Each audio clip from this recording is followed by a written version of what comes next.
So guys, ito na ipapakita ko na ang sinasabi ko sa inyong i-reveal ko ang aking secret.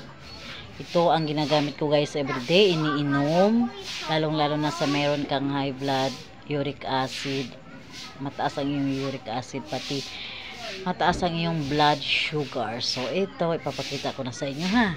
Ito ang aking ginagamit. Ito ang aking sekreto guys. 2 okra or 3. I-slice mo lang yan, ilagay sa isang baso at lagyan ng tubig. Yan ang iinumin mo.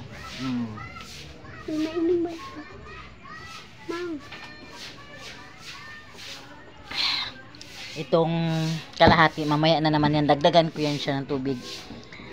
Mamaya iinumin ko pagkatapos kong kumain ng kanin. So, uminom ako ng half bago ako kakain ng kanin para hindi ako makakain ng madaming kanin. So, ayan ang aking secrets.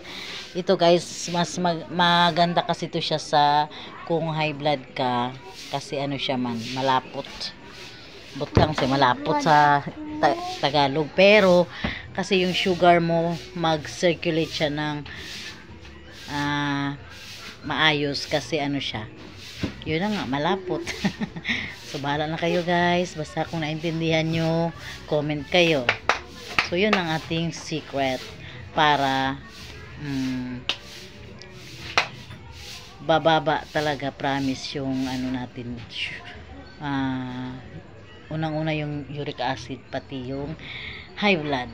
So, ayun lang. Bye-bye!